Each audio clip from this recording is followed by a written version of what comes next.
No te preocupes. Muchísimas gracias, Pris. Muchísimas gracias a Lali Segarra por la invitación y a la zona de emprendimiento de el TEC de Monterrey. Muchas gracias, estoy súper contenta de estar aquí y espero que se lleven muchas cosas de esta plática. Pues bueno, como bien les contó Pris, yo soy Alejandra Villegas, estudié ingeniería en diseño de manera como formación académica inicial. Y pues la vida te lleva a lugares donde a veces no te imaginas estar y en ese camino aprendes un montón de cosas más que no necesariamente aprendiste en la universidad. Y esta es una de ellas, así que pues esa es la historia. ¿Por qué estoy aquí? En 2011 me incorporé al equipo del Centro de Diseño de Oaxaca, que fue la primera institución pública en nuestro país que utilizó o se planteó como objetivo utilizar el diseño como una herramienta estratégica para la generación de un mejoramiento a nivel social, cultural, académico y educativo. Entré como jefa del departamento de diseño industrial en 2011 y a los 2 años me volví directora del proyecto Binomios Creativos, que fue un proyecto que sentó las bases en Oaxaca y pues me atrevo a decir que un poco en varios estados de México, de cómo hacer colaboración artesanal desde criterios de ética, de colaboración, de diseño participativo y pues teniendo un objetivo de mejoramiento de calidad de vida y de mejoramiento de ingresos y de capacidades para los artesanos de Oaxaca. En 2014, por azares del destino, me volví directora general y de un día para otro me volví la jefa de todos mis compañeros, mis colegas y mis amigos que durante 3 años habían sido pues mis compañeros porque yo entré desde que inició el centro de diseño. Entonces, de un día para otro, me mandaron a la oficina del jefe, que era la única oficina cerrada que existía en el centro de diseño y pues gran problema. El equipo estaba conformado por 4 áreas, el equipo de desarrollo de proyectos, el equipo de diseño estratégico, el equipo de diseño del producto del cual yo era parte, y si ven aquí en las fotos, este era el equipo de diseño de producto, o sea, era el equipo más pequeño, y el área administrativa, que en una dependencia del gobierno, es la foto que ustedes ven aquí arriba al lado izquierdo, en una dependencia de gobierno por todos los protocolos que se necesitan, era el área más grande. Y él era el área más grande y al mismo tiempo el área más invisible, o sea, toda la visibilidad que teníamos a nivel objetivos y logros estaba dado por el equipo de proyectos, de diseño estratégico y de diseño producto. Y el equipo de administración era como ese equipo de soporte backstage al que todo el mundo llegábamos a pedirles que nos dieran dinero, pero ellos realmente no participaban ni en la operación ni tenían esta visibilidad. Bueno, pues ¿qué pasó? En el momento en el que me comunican que yo me voy a volver la jefa de todos, yo no quería. O sea, yo decía, no, pero ¿cómo ahora voy a ser la jefa de todos mis compañeros? Cuando llevamos 3 años trabajando codo a codo y ahorita que vean la foto de cómo era la oficina, entenderán que ese codo a codo era literal. Y bueno, pues ahí empezó un gran camino, una gran etapa de aprender otras cosas distintas que no eran necesariamente hacer proyectos y hacer diseño, pero que definitivamente tuvieron mucho que ver con la gestión de equipos y también entender cómo la creatividad funciona en la diversidad de personas que podemos conformar un equipo. Para mí hasta ese momento la gestión era una cosa que yo definía como hacer que las cosas pasen, o sea, hacer lo que tengas que hacer para que las cosas sucedan. Y cuando me volví directora general del Centro de Diseño entendí que más allá de nada más hacer que las cosas sucedan, se trata de coordinar, de regular, de organizar, de aprovechar los recursos, talentos y fortalezas que tiene un equipo en torno a su trabajo. Entonces, empecé a ver a mi equipo muchísimo más que como compañeros, como al final también yo venía desde abajo, o sea, había empezado desde que había iniciado, pero al mismo tiempo había ido creciendo poco a poco. Trabajábamos muy de la mano todos los equipos y a esas alturas de la vida yo ya conocía a todos, ¿no? O sea, conocía a la señora que barría, a la administradora, a los contadores, a la abogada, conocía a todos los diseñadores, conocía a los que se dedicaban a tomar fotos y de cierta manera tenía una relación pues de amiga, de colega, de compañera con ellos. Entonces, en el momento en el que yo me meto a la oficina y tengo que ir a la oficina porque no quería, o sea, yo no quería entrar a la oficina del jefe porque decía, híjole, es que ayer era una más de las mesas y ahora ya voy a estar adentro y tengo que meter mis cosas. Y la administradora, que era una mujer con una experiencia muy grande en las ciencias políticas, me decía, es que tienes que ir a la oficina del jefe porque tu equipo necesita, ahora tú eres el líder y tu equipo necesita tener un jefe. Si, tú no, si en la oficina no hay nadie, esta estructura no va a tener quien lidere el barco. Y hasta ese momento yo creía y estaba súper convencida y me parecía que sonaba muy sexy todo esto de las estructuras horizontales. Y otra cosa que aprendí fue que las estructuras horizontales no tienen que ver con que no haya jerarquías, sino tienen que ver con la participación y con realmente la colaboración que hay entre todos los pequeños miembros que forman un equipo y que los líderes y los jefes son distintos.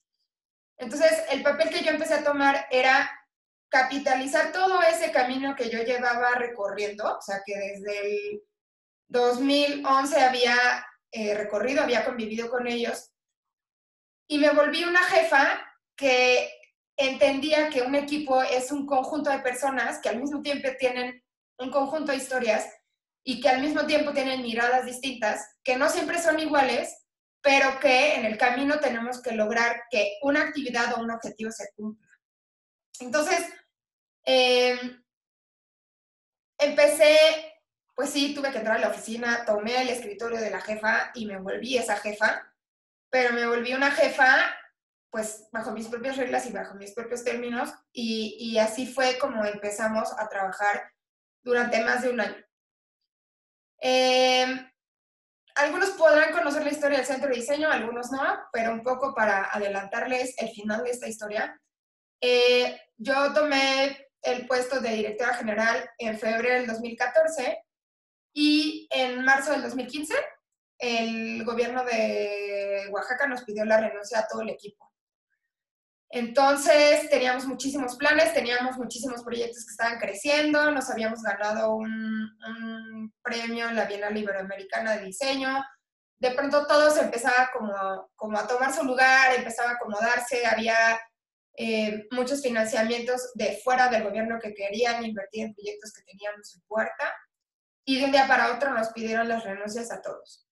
Entonces no solamente tuve que pues gestionar la parte de cómo hacer que el equipo trabajara y entregara, sino cómo ver por un equipo en el momento en el que te corren de un momento a otro. Es la primera vez que yo cuento esta historia después de que salí a nivel público. Fue una historia y una manera de salir de ahí muy complicada, muy dolorosa, muy injusta, pero la verdad es que al final nos trajo muchos aprendizajes y hoy por hoy todos los que estuvimos y tuvimos la fortuna de estar en un proyecto así, tenemos un recuerdo muy grato y muy lindo de todo lo que vivimos, pero también de todo lo que aprendimos, porque gracias a todo eso hoy podemos estar donde estamos. Creo que después de esa experiencia que yo tuve en Centro Diseño, entendí que el trabajo no es una plataforma en la que tú vas a dejar algo y el trabajo te paga o te da un sueldo, o no es la manera en la que nada más te ganas la vida.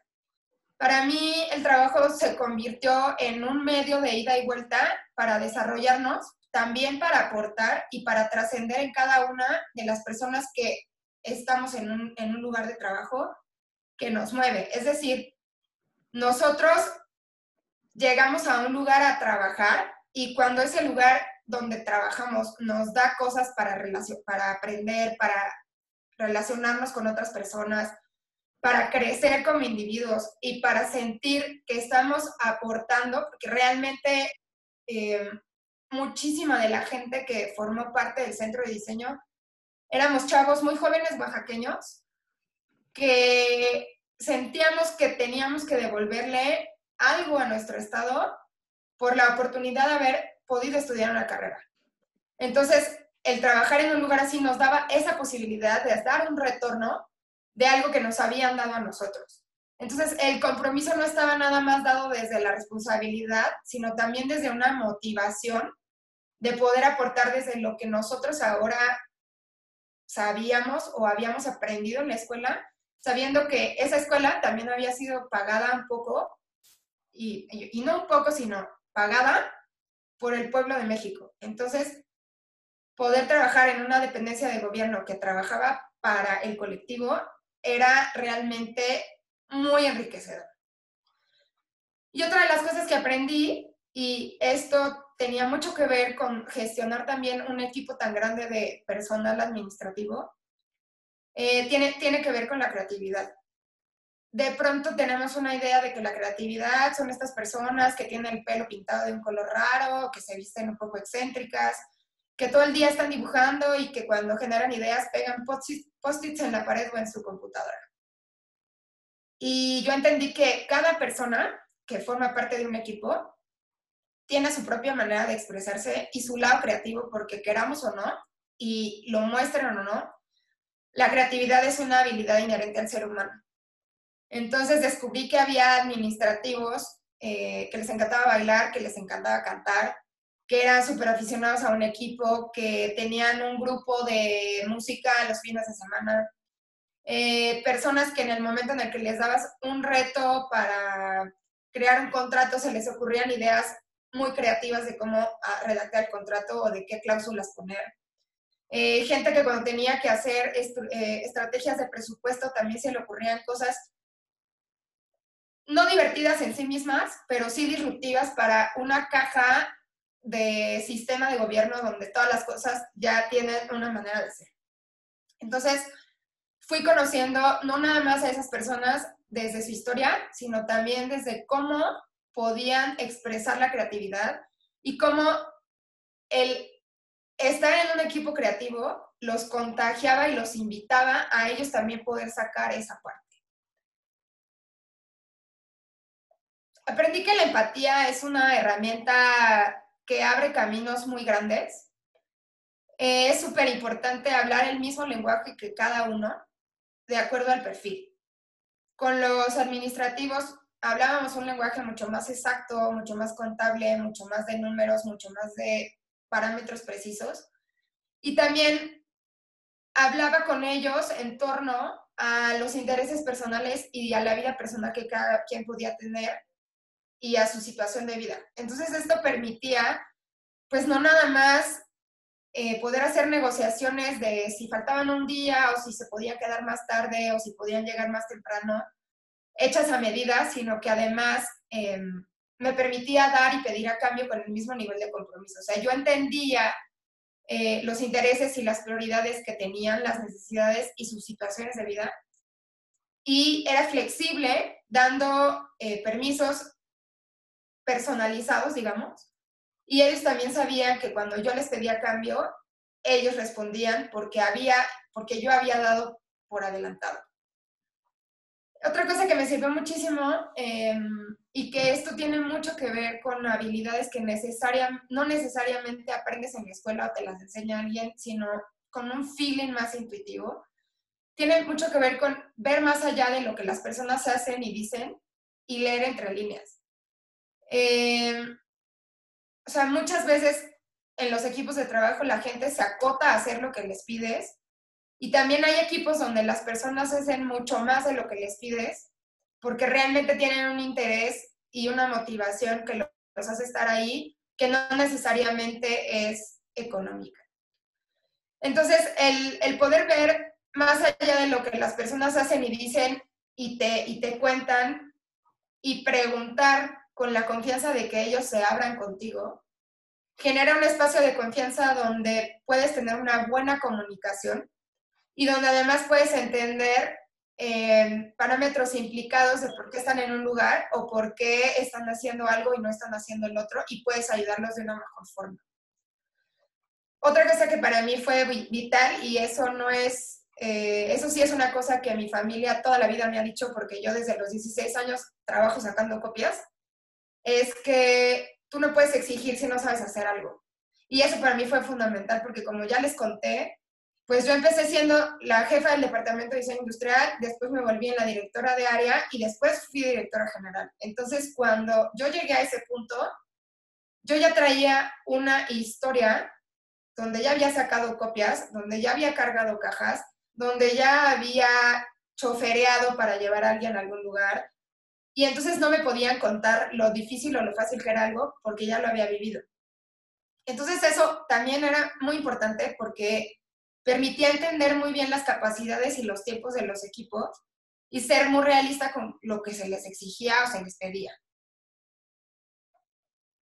Otro componente importante para la gestión de equipos creativos, y yo creo que para todos los equipos que no, o sea, no necesariamente para equipos creativos, es el significado y el sentido de propósito. Es fundamental que cada uno de nosotros entendamos de qué manera nuestro trabajo y nuestro esfuerzo va a contribuir al cumplimiento de objetivos y a veces hacerles ver también cómo simplemente la presencia de alguien, o sea, no es necesariamente que tengas que hacer algo o decir algo, sino a veces simplemente el que alguien vaya a una reunión puede generar que los equipos se sientan mejor. A veces estamos muy clavados en que tenemos que hacer para conseguir o que valemos por lo que hacemos, y a veces también solamente nuestra presencia aporta a los equipos. Y esto se los digo porque teníamos este señor que ustedes ven aquí, él. En un inicio él era nuestro chofer, era el chofer que teníamos asignado y que iba y nos llevaba y nos traía.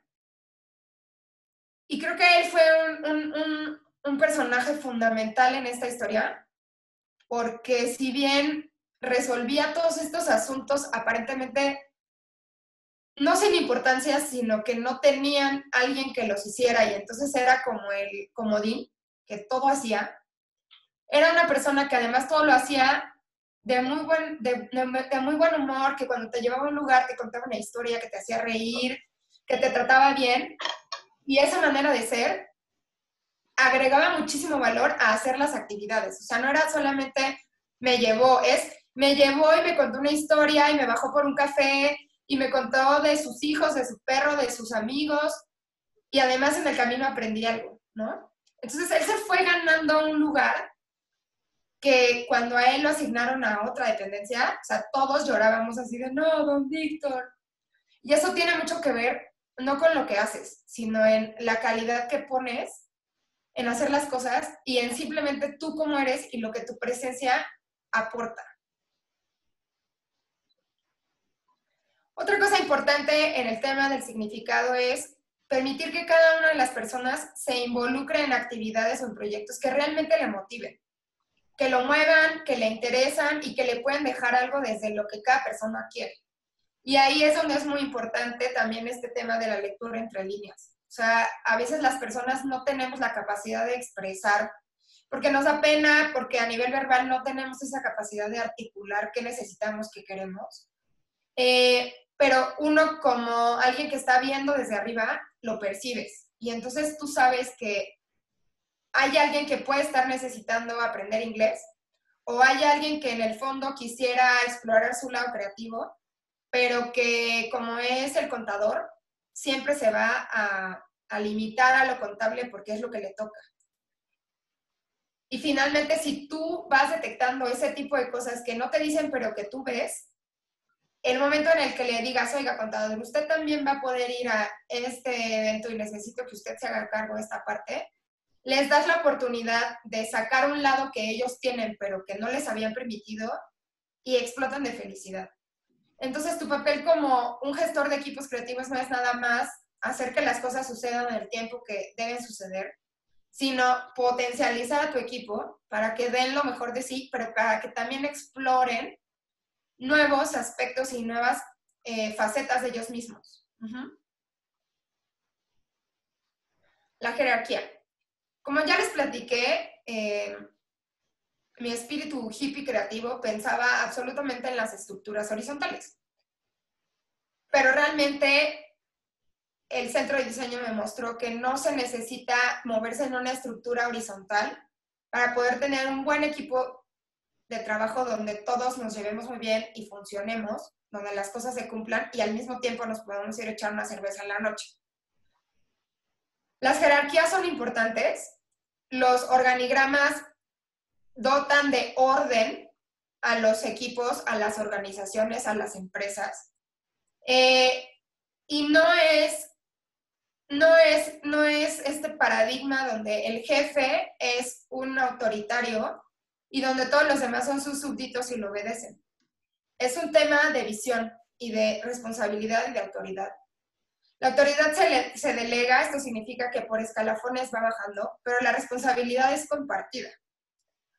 Y eso es muy, muy importante que lo entendamos porque tengo muchos clientes y muchos amigos que, como por no caer en ese discurso autoritario de el jefe es el que manda y es el que decide y hace lo que quiera, decimos, es que es una estructura horizontal.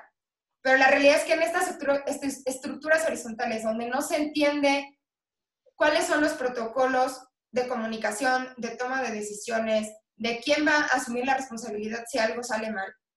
En el momento en el que algo sucede, en una estructura horizontal todo el mundo dice, ay no, pues como aquí no hay jefes y pues como aquí no hay responsabilidad de nadie y nadie sabe responsabilidad de quién es, pues no es de nadie. Entonces, en algún momento del camino creí que las estructuras horizontales eran una nueva manera de gestionar y también en algún momento del camino me di cuenta que no era verdad y creo que ese momento fue en el momento en el que me tuve que meter a la oficina de la jefa y asumir un papel de, bueno, no soy jefa, pero no soy la jefa patrona autoritaria, pero sí soy la jefa que entiende muy bien que su papel es dirigir el barco y que en ocasiones no va a poderle pedir opinión a todos porque hay que decidir ya.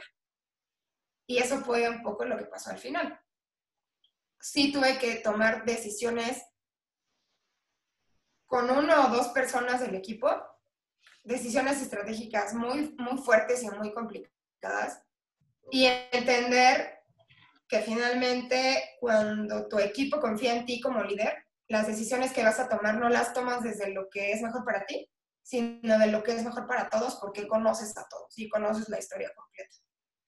Y otra cosa muy importante que hay que decir es que los organigramas también dan orden, también acotan las responsabilidades y los rangos de operación, pero también asignan sueldos distintos. Y en esa asignación de sueldos distintos no podemos asumir todos la misma cantidad de responsabilidades ni asumir el mismo riesgo cuando hay algún problema. Entonces eso es muy, muy importante que lo tengamos claro porque sí me he encontrado mucha gente que hoy por hoy todavía dice esto de las estructuras horizontales y cuando algo extraño pasa, todo el mundo se echa hacia atrás y más allá de que lo horizontal genere una coyuntura donde todos nos hacemos cargo, más bien es que te quedas solo. La colaboración. Y creo que aquí está la clave entre la diferencia de una estructura horizontal y un modelo participativo donde se colabora y donde hay un intercambio y donde un equipo de trabajo funciona como un sistema. Es sumamente importante para hablar de colaboración que se diseñe un marco de referencia para poder establecer las maneras de intercambiar lo que cada quien va a poner sobre la mesa, lo que cada quien va a aportar, cómo va a funcionar la comunicación, cómo van a ser el cumplimiento o incumplimiento de reglas, cómo se van a tomar las decisiones, cómo va a ser el diálogo para esta toma de decisiones y también temas de confidencialidad. No solamente mi experiencia en el centro de diseño fue miel sobre hojuelas, o sea, evidentemente también hubieron muchas cosas que no salieron bien, de las cuales también aprendí muchísimo. Y una de ellas es la confidencialidad. O sea, si no se establece desde el principio qué información es confidencial y no se puede compartir hacia afuera, y lo das por hecho, como asumiendo que todos lo van a entender, esa información se va a filtrar y puedes estar en problemas muy graves. Entonces es muy importante que cuando una persona entra a un equipo, se le establezcan esos parámetros de qué información se puede compartir, qué no se puede compartir. Y creo que en un equipo creativo, que también tengo que decírselos, al final ese fue uno de los temas que mi equipo, cuando yo ya me hice directora, me lo dijeron. Ellos me decían, bueno, a ver, nosotros somos colaboradores del Centro de Diseño de Oaxaca, y cuando nosotros hacemos un logotipo o hacemos una metodología o hacemos un proyecto, el crédito de la autoría de este producto dice Centro de Diseño de Oaxaca, no dice Alejandra Villegas, no dice fulanito de tal. Y cuando yo me vaya de aquí, no tengo manera de decir que yo lo hice, porque esto salió a nombre colectivo. O sea, ellos en algún momento sí me dijeron, nosotros queremos que esto se reconozca como nuestro, porque entonces, si no podemos tener ese margen, en el momento en el que nos vayamos de aquí, todos vamos a tener el mismo currículum, ¿no? O sea, todos los de diseño estratégico vamos a tener el mismo currículum porque lo hicimos en equipo. No vamos a tener una manera de decir esto es mío y de reclamarlo como nuestro.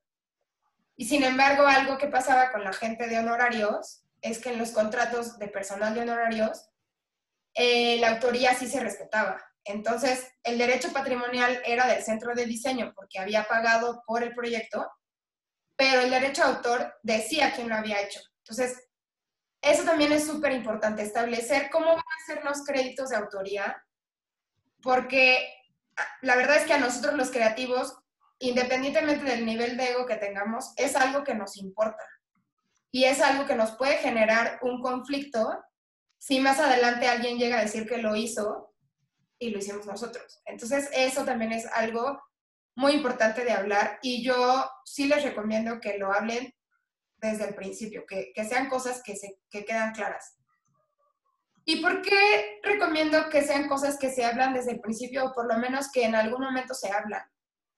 Porque los creativos somos personas muy apasionadas y muy intensas. Entonces, damos así, nos desbordamos y una vez que entramos en la etapa de la creación, nos damos así como hilo de media y nos vamos, ¿no? Pero este fluir como desde adentro a veces no puede surgir si tenemos una tensión de, híjole, es que no sé si realmente puedo proponer algo tan arriesgado, porque no sé si al final van a decir que lo hice yo o alguien más va a decir que lo hizo, pero mejor me guardo mi idea. Entonces, como una recomendación para que este trabajo se haga de una manera más fluida para todos, yo sí recomiendo que toda esta información y este marco de referencia de la colaboración se hable desde el principio. Y sé que si en esta plática hay gente que pertenece al mundo ejecutivo empresarial donde te dan un contrato por delante, pues eso es muy evidente.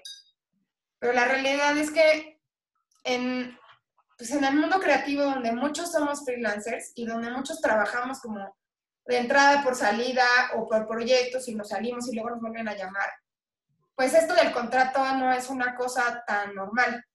Entonces, sí son muchas dudas que normalmente tenemos y que a veces no nos atrevemos a preguntar.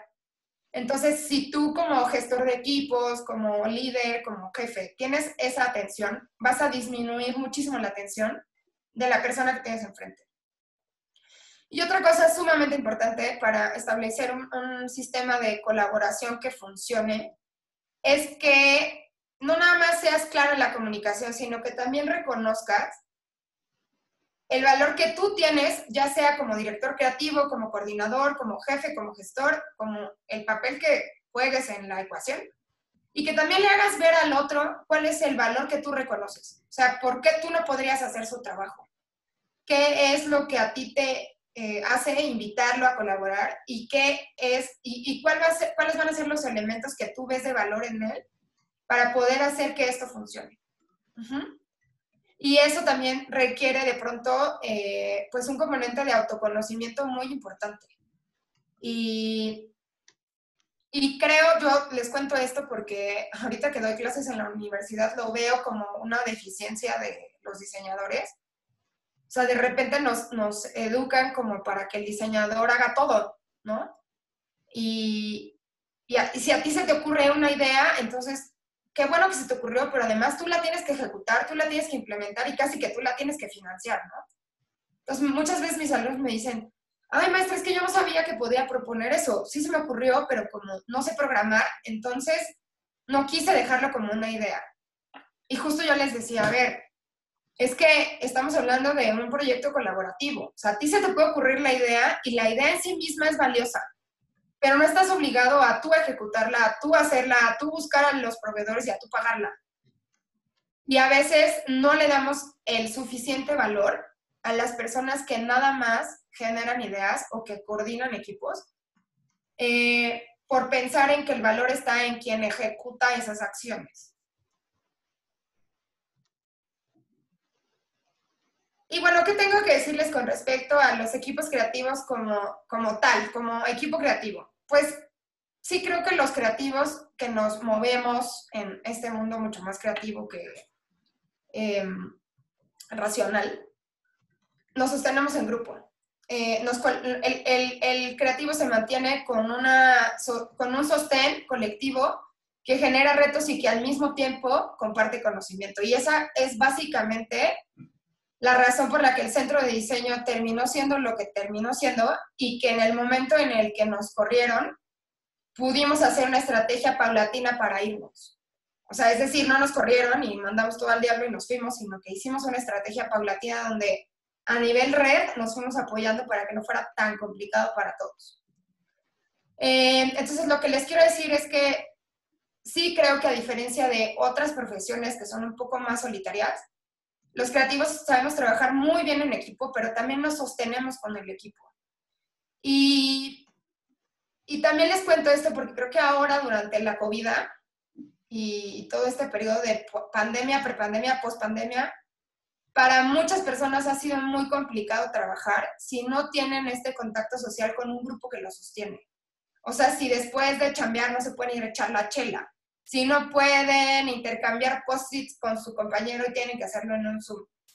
Para mucha gente puede haber sido muy sencillo o no tan complicado, pero sí creo que los que nos movemos en manada, a nivel creativo sí hemos tenido nuestras rachas no tan positivas.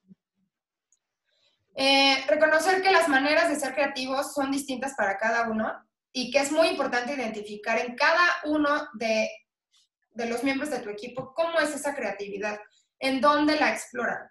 Hay gente que la explora desde la gastronomía, desde las artes, desde el canto, desde el baile, desde resolver problemas, desde buscar rutas para llegar a un lugar. Y esa creatividad está incluida en todos los seres humanos del planeta, pero muchas veces no es como nos la contaron o como la imaginamos, y es parte también de nuestra gestión identificar y poderla explotar.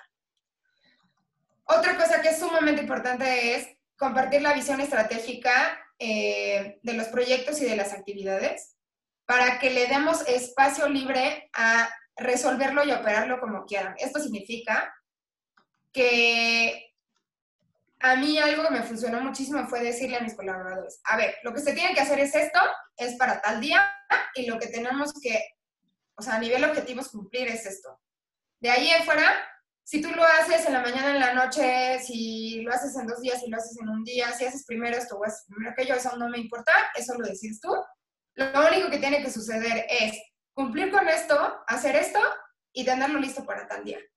Entonces le das margen a cada una de las personas de resolverlo como puede, como quiere, como le gusta, y de organizar sus tiempos y no sentir que además de que le estás pidiendo algo, le estás indicando precisamente cómo lo va a hacer, porque recuerden que los creativos tenemos siempre muchas maneras distintas de resolverlo. Entonces tienes que dar ese espacio, siempre encuadrando qué es lo más importante para que ellos tengan margen de maniobra de a dónde tienen que ir y en el camino cómo se pueden mover.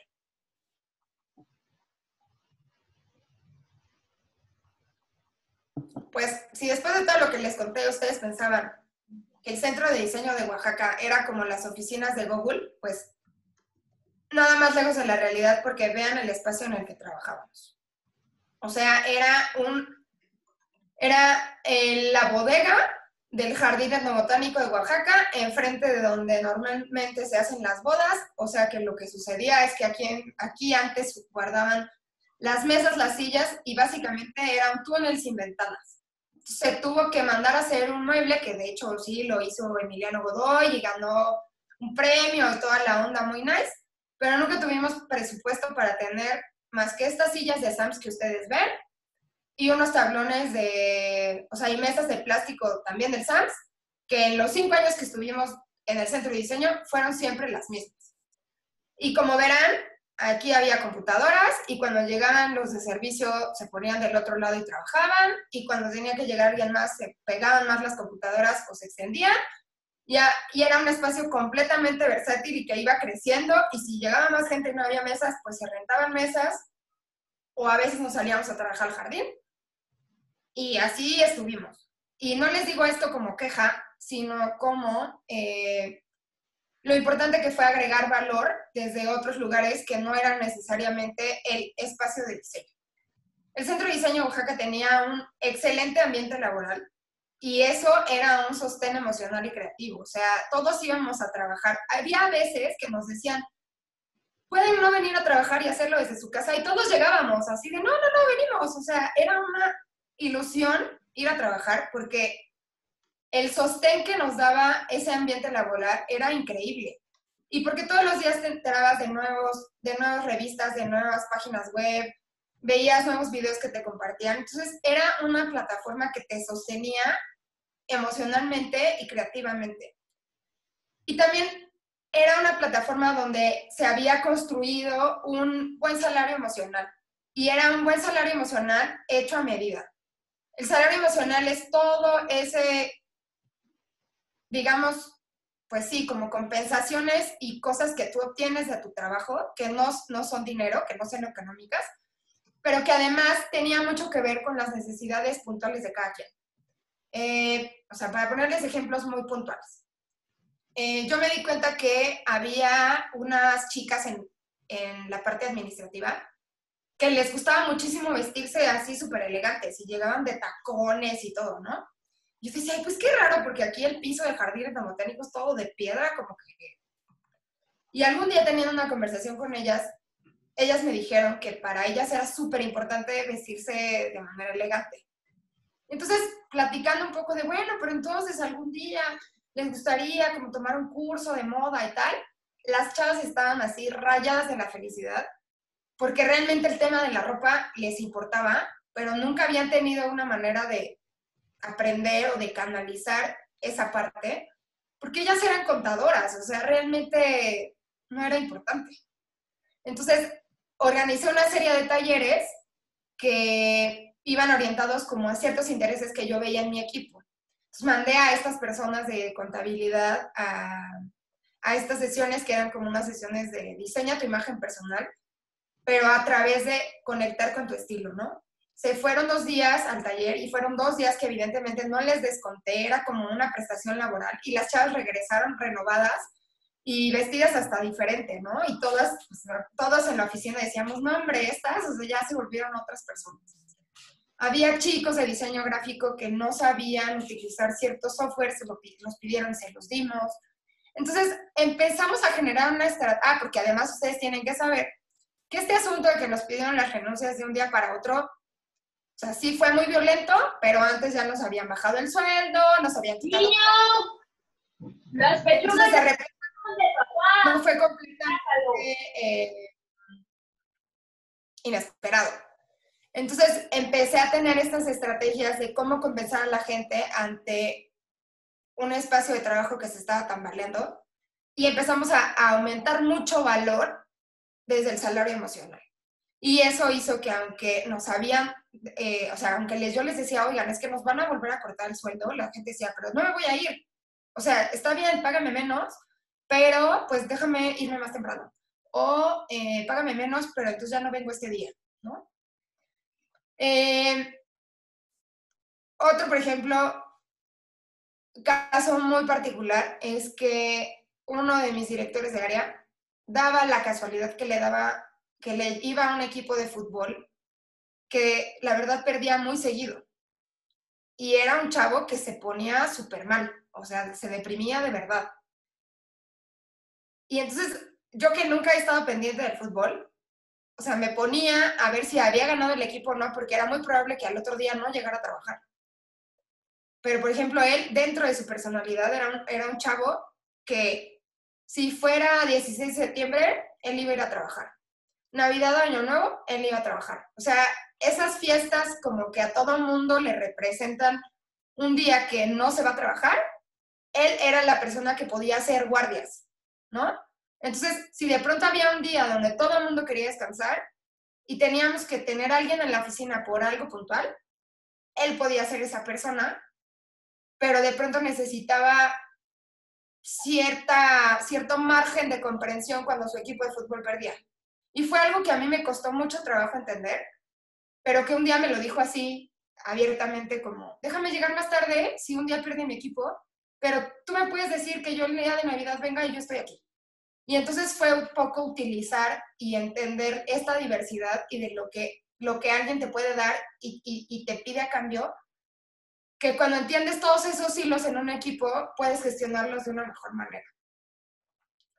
Creo que también algo muy importante es que como líder de un equipo tienes que crear plataformas de desarrollo colectivo e individual que no solamente sean a nivel laboral, sino también a nivel emocional y desde los espacios de vida de cada uno. Si tienen hijos, si tienen una relación de pareja complicada, si tienen una relación de pareja a distancia, como era mi caso, que yo en muchas ocasiones los lunes no iba porque viajaba y entonces llegaba hasta los martes y no había reuniones, pero había como ese espacio para entendernos como seres completos, que no nada más son personas que van y trabajan y no tienen una vida fuera.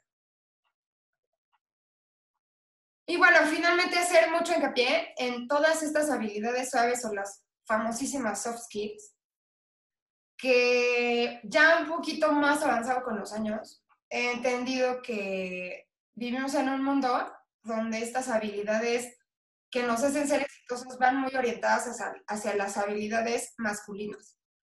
Ser puntual, ser cumplido, dar resultados, pero nadie habla de todas esas cosas que también pavimentan el camino para que esto suceda y que son habilidades pues que están relacionadas con otras áreas que yo por lo menos en la universidad no las aprendí. Las aprendí en mi casa con mis tías, incluso una de mis tías está aquí presente. Muchas gracias, Maripaz. Y todas esas habilidades que son de tejido social, que son de intuición, que son de empatía, de leer entre líneas, de confiar, de dejar que la gente sea, de dar oportunidades, no tienen nada que ver con esta energía masculina que exige, que cumple, que mide, que analiza, pero que sin embargo sí generan una plataforma muchísimo más digna, muchísimo más disfrutable para trabajar y que creo que los creativos de manera natural somos personas que nos movemos en estos dos polos, ¿no? Entre el hemisferio izquierdo y el hemisferio derecho y navegamos un poco por esas habilidades, pero en este sistema en el que vivimos, todo lo que está reconocido, premiado y que nos venden desde el éxito, tiene que ver con habilidades mucho más masculinas.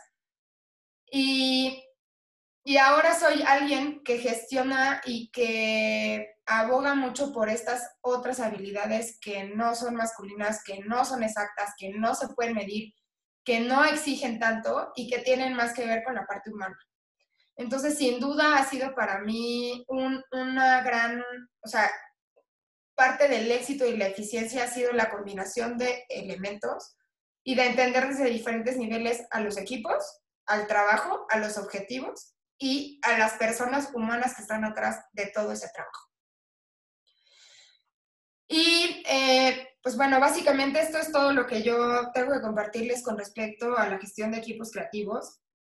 Creo que es muy importante que empecemos a reflexionar en diferentes maneras de hacer las cosas, pero sobre todo en ir entendiendo a las personas que tenemos enfrente y siempre, siempre como diseñadora, como maestra y como cualquier cosa que pueda compartirles, creo que la empatía es una habilidad fundamental para cualquier cosa que hagamos.